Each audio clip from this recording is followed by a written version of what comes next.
இன்றே டவுன்லோட் செய்து உங்கள் ஃபேவரட் ஷோக்களை என்ஜாய் பண்ணுங்க. ரொம்ப அழகா இருக்கல்ல? ஆமா ஆமா. பத்மாமா, அயலி எவ்வளவு லட்சணமா இருக்கா.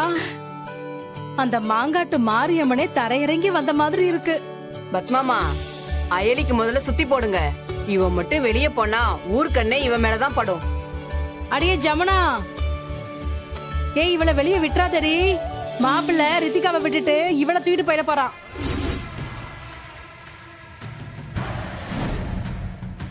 வாய் மூடிட்டு நீ வேற.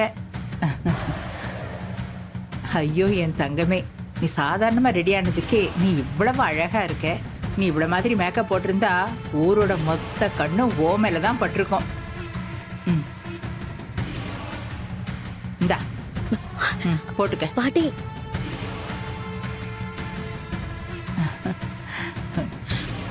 வாவ் அக்கா, செம்ம அழகா இருக்குக்கா.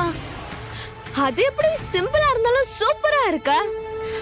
அது சரி, உனக்கு அதெல்லாம் தேவையே இல்ல. நீ நேச்சுரலாவே அழகா தானே இருப்ப.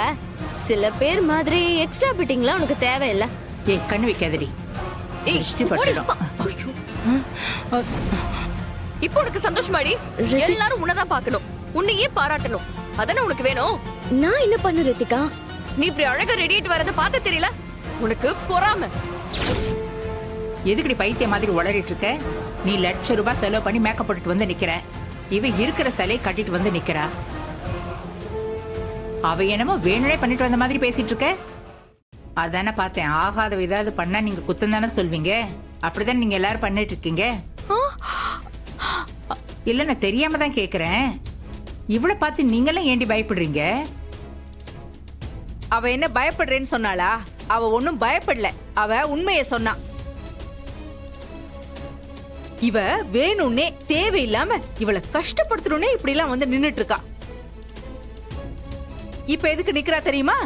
மாப்பிள்ளை வீட்டுக்காரங்க வந்து பாப்பாங்க, இவ யாருன்னு விசாரிப்பாங்க. அத வச்சு ஏதாவது ஒரு பிரச்சனையை இழுத்து விடலான்னு இவ எல்லா பிளானையும் பண்ணி வச்சிருக்கா. ஐயோ, ஆமா ஜமுனா, அப்பதான் பெரியவ இருக்கும்போது சின்னவளுக்கு ஏன் கல்யாணம் பண்றீங்கன்னு எல்லாரும் கேட்பாங்க. அத வச்சு பிரச்சனை பண்ணலான்னு பாக்குறா.